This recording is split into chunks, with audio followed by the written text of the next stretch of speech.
My friends left me out of their wedding, sent a last-minute invite to cover their tracks, and now they're making me look like the bad guy for not showing up.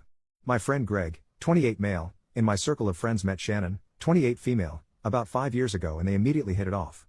Everybody instantly fell in love with Shannon because she's friendly and really fun to hang out with. They were everybody's favorite couple and really made our hangouts much more fun.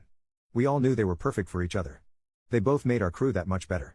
The engagement was expected but much welcome news. Our friend circle was buzzing about the inevitable wedding. Then the invitations went out. You know those save-the-date magnets that people send out? Well, it really sucked seeing them on everybody else's fridge when I visited friends knowing I didn't get one and wasn't invited. Feeling left out really sucks. But it gets worse. I completely understand how stressful wedding planning is and I believe nobody should feel that they have to invite people they don't want to their wedding. It's their day and their ceremony and they shouldn't have to have people there who they don't want there. I didn't cause a fuss or express to anyone that I was hurt that I felt excluded from the wedding and by extension, excluded from the group. I didn't want to be looked on in an even worse way that I feel I was apparently being looked at. But one friend actually stood up for me. When their wedding came up in conversation and people talked about booking flights and rooms, destination wedding in New York City, eventually I was asked if I booked yet. I said, me and my girlfriend, weren't invited.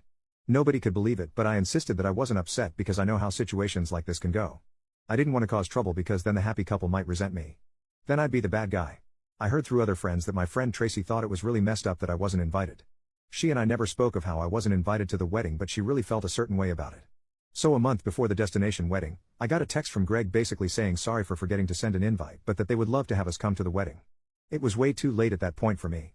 I couldn't get away from my job and I didn't have a chance to put money aside for a year for an expensive New York City destination wedding like everyone else did. I didn't even get a save the date. Every flight and hotel, no rooms where everyone else was staying, obviously. Too late for that, was unaffordable for me. I texted him back that I couldn't make it. The wedding came and went and I felt bad about everything. I saw the Facebook pictures of my friends all having the time of their lives. It looked like a great wedding. There's even a picture of just the group of friends labeled the crew. I don't think I've ever felt so left out honestly. It really made me feel worthless and unwanted. So naturally the typical thoughts surfaced. They don't like you. They think you're annoying. They think you're a jerk. If you can't identify the schmuck in a group of friends, that means you're it. They think you try way too hard to be nice and think you're a phony.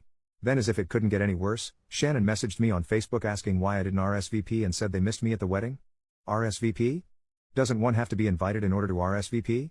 Everybody got a year to prepare between getting save the dates and actual wedding invitations. I got a text message a month before the wedding. Just as I feared, I'm being made out to be the bad guy and I even made a point to keep my feelings to myself and play it cool. But as usual I didn't say this to her because I know how I would end up looking. I actually apologized for. I don't even know why. But I made a point to mention how I spoke with Greg about it.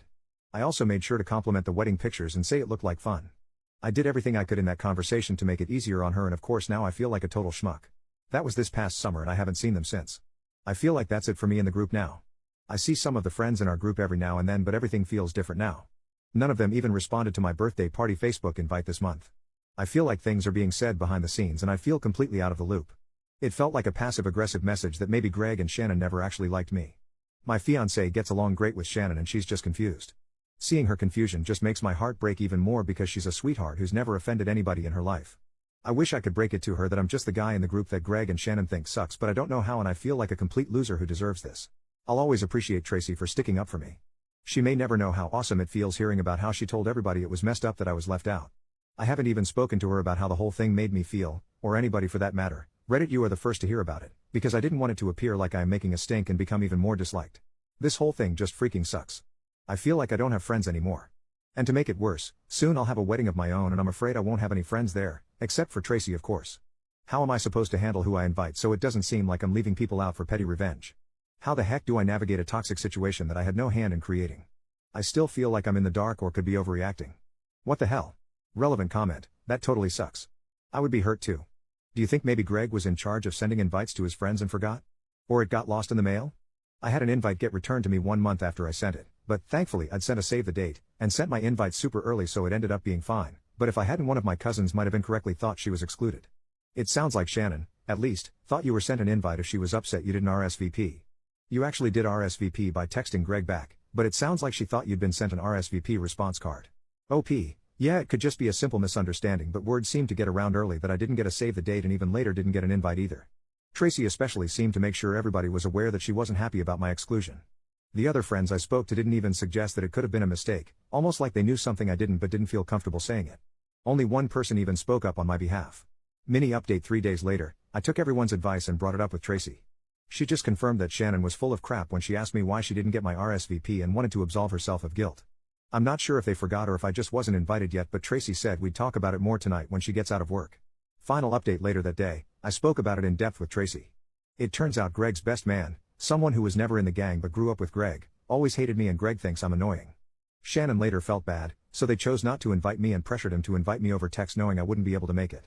Also, it wasn't only Tracy who thought it was wrong that I didn't get an invite, and the chatter is what made Shannon ask me why I didn't RSVP, to make it seem like my invite was lost in the mail. It feels better knowing this because, like I said, they don't have to have people they don't want at their wedding. But knowing Greg doesn't like me hurts because I always thought we were friends. Turns out he's the phony. Unfortunately, everybody else, except for Tracy and a few others, like Greg more than me, so they kind of felt like they had to choose a side after Tracy brought up why I didn't get invited. Lots of people are feeling guilty about this, apparently. They still felt like they had to choose a side for whatever reason. Probably because most of them went to high school with Greg. Oh well. That's life. Thanks for the advice about being more assertive. Those of you polite about it were very helpful. Thanks. Relevant comments. Commenter number 1. Yeah, you don't need those two-faced jerks in your life. Congratulations on finding out before they borrowed money from you. When they get divorced, you can reach out to Greg and tell him that he deserves it. OP, it's funny you bring up borrowing money because they're the type who always want to split the check when they order the most expensive crap and always say, I'll get you back. And I don't trust Venmo. I'll just give you cash when I go to the ATM, and then they never do. On the plus side, I don't have to pay for part of their steak and lobster dinners anymore. Commenter number 2, will you invite Greg, Shannon and the best man to his wedding? OP, nah, I don't think it would be right to force anybody to choose sides because that feels inappropriate to do to friends. I think everybody who stood up for me gets an invite. Greg can have his best man and be the cynical bastards they are together. Honestly, nobody really likes the best man all that much because he's always acted like an obnoxious jerk when he's been around us. They can have each other. Commenter number 3, in this situation you aren't the bad guy from my perspective, and to be honest, a destination wedding is a jerk move on your friend's part. The sheer inconvenience of one is like jerk move supreme, especially the fact they chose NYC, what the heck. Plus some people turn into assholes after marriage, and statistically speaking, your married male friend is going to be spending much time with his wife now than his friends. In some ways marriage is like high school, you go to it with your friends for a little while, then you start to drift away from another by barely communicating. OP, Shannon is from up there and she wanted to be closer to her family. Yeah, it turns out they didn't want me there and felt pressured once some of my friends realized. I guess it was easier to make the decision when it was just the two of them, and they lost confidence in the choice when people found out.